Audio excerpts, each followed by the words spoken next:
Students of global politics frequently conflate the IMF and the World Bank, viewing them as a single charitable entity providing aid to countries in need.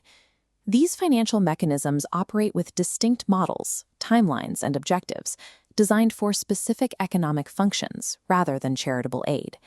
For decades, they have presented developing nations with a harsh trade-off: access to essential capital in exchange for the surrender of domestic economic sovereignty. Identifying who holds power in the global economy requires mapping the structural and political differences between these two institutions. In July 1944, delegates from 44 nations gathered at the Mount Washington Hotel in Bretton Woods, New Hampshire. Their goal was to design a system that would prevent a repeat of the chaotic 1930s trade wars and the Great Depression. At the center of this conference was an intellectual battle between Britain's John Maynard Keynes and America's Harry Dexter White. Keynes proposed a symmetric global system that placed obligations on both wealthy surplus countries and poorer deficit countries. White proposed a more conservative architecture designed to preserve American economic dominance. White's plan prevailed. The United States was the ascending post-war superpower, and it possessed the greatest bargaining leverage in the room. The architecture they produced rested on a twin mandate: one institution for short-term monetary stability and another for long-term reconstruction.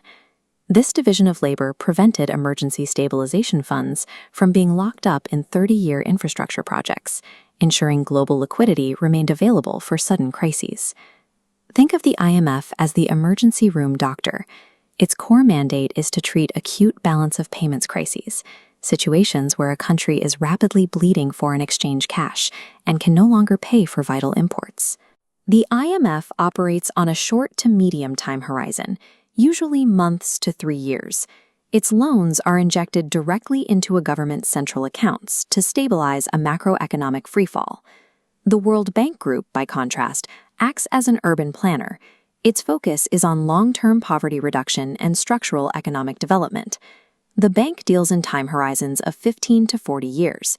It finances specific physical projects like power grids, highways, and dams, investments designed to outlast administrations. Their target borrowers are also distinct. The IMF serves any of its 190 members experiencing a crisis, regardless of wealth. The World Bank exclusively targets developing and low-income nations.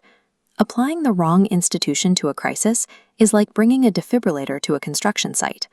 Understanding this functional difference is the baseline for evaluating their impact. To bail out entire nations or fund national power grids requires billions of dollars. So, how do these two institutions generate that capital?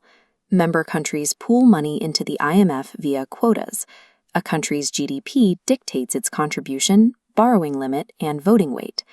The World Bank acts as an intermediary, leveraging wealthy shareholders to issue AAA-rated bonds to Wall Street, on lending to developing nations. The IMF's power relies on a static pool of sovereign wealth. The World Bank's lending power, however, is tethered to demands of private capital markets. Unlike the UN General Assembly's one country, one vote system, these institutions operate like private corporations. Voting power is proportional to financial contribution.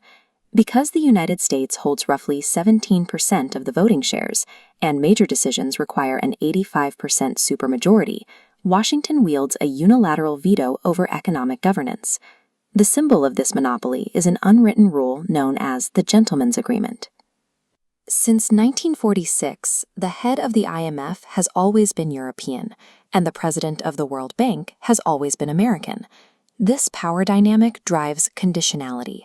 To access funds, borrowing countries must adopt the Washington Consensus, a policy package demanding fiscal discipline, privatization of state assets, and market deregulation. The real-world impact of these policies manifested during the 1997 Asian financial crisis, when structural adjustment programs mandated severe economic contractions. The IMF required South Korea, Thailand, and Indonesia to slash social spending and raise interest rates, while their economies were in freefall and citizens suffered.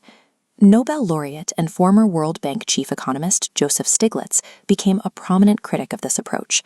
He argued that forcing austerity and sudden capital liberalization on a collapsing economy contradicts basic economic logic, ultimately deepening poverty and instability. For critics looking through Marxist and statist lenses, these institutions are not neutral arbiters of stability. They are mechanisms through which core capitalist economies dictate the domestic policies of the periphery. Today, roughly 60% of global GDP is generated in the developing world.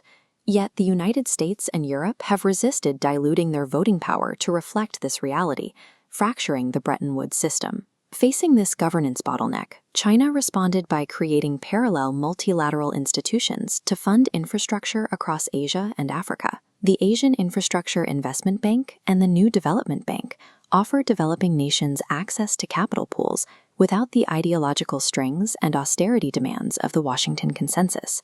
This presents a new geopolitical dilemma for developing nations. They can now bypass Western conditionality, but by accepting these alternative funds, they risk falling into a web of Chinese influence and resource-backed debt.